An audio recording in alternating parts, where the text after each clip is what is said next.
CPI acaba de ser divulgado, sobe 0,1% em junho, na comparação com o mês de maio, indo aí em linha, inclusive, com os dados divulgados ontem da inflação, mostrando aí um comportamento de desaceleração da inflação lá nos Estados Unidos. Na base anual, o PPI subiu 0,1%, o consenso ali estava em 0,4%. O núcleo do PPI também trouxe ali um registro de uma alta de 0,1% ante a projeção, que estava de 0,2%. Lembrando que em maio já havia sido registrado uma alta de 0,2%. Na comparação anual, então, 2,4%, o consenso era 2,6%, reforçando a sinalização de que as taxas de juros lá nos Estados Unidos podem, se encerrar ainda com apenas mais um aperto monetário. O mercado já precifica este aperto em 0,25 ponto percentual. Dado importante que deve repercutir hoje, trazendo aí toda a movimentação nos mercados, Felipe?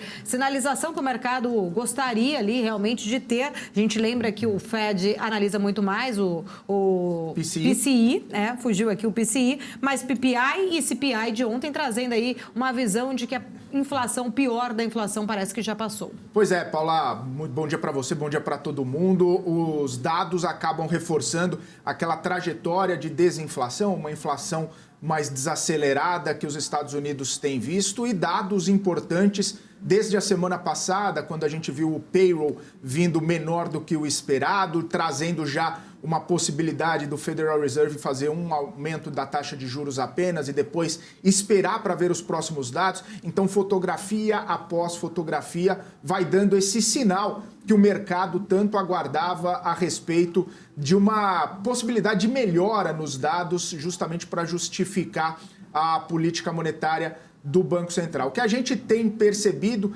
é que os dados do PPI hoje, eles acabam sendo precedentes de um dado melhor no CPI posteriormente, ou também o dado que o Fed gosta, o PCI, que são dados à inflação ao consumidor. Então, com dados de inflação ao produtor menores, isso vai se traduzir mais para frente, lá na ponta, numa inflação ao consumidor menor, aí reforçando essa trajetória de juros mais para baixo. O que a gente percebe é que no mercado financeiro os dados foram encarados aí com otimismo pelos investidores, inclusive os indicadores futuros, os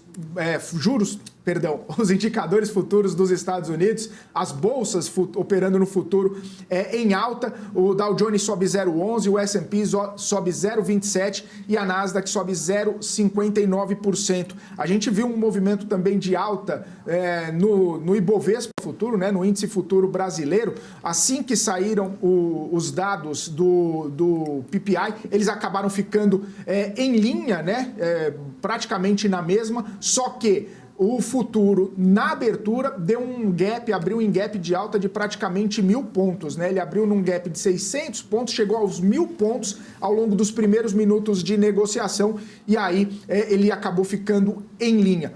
Falando em Federal Reserve, Paula, eu estou monitorando o CME Group justamente para saber como que os investidores, como que os atores do mercado estão percebendo as próximas decisões do Federal Reserve. É consenso que vai haver uma alta de 0,25 ponto percentual agora, nessa reunião de julho. Porém, até ontem o mercado estimava o começo de corte, voltando para o juro atual, apenas em maio do ano que vem. Agora, em janeiro, a maioria dos atores do mercado já acredita que esse corte vai haver. Então, ficaria aumento de juro na reunião de julho, manutenção em setembro, novembro e dezembro, e em janeiro, na reunião do dia 31 de janeiro de 2024, já começaria essa trajetória de queda de juros, e aí o mercado entendendo que o Federal Reserve já teria chegado no pico da sua taxa de juros e já poderia começar a monitorar os dados para começar a fazer o ciclo de afrouxamento monetário. Felipe, um dado também importante, que o mercado, o Fed, na verdade, analisa muito, também toda uma preocupação em relação ao trabalho, o mercado de trabalho que ainda permanece forte nos Estados Unidos. A gente viu na semana passada, inclusive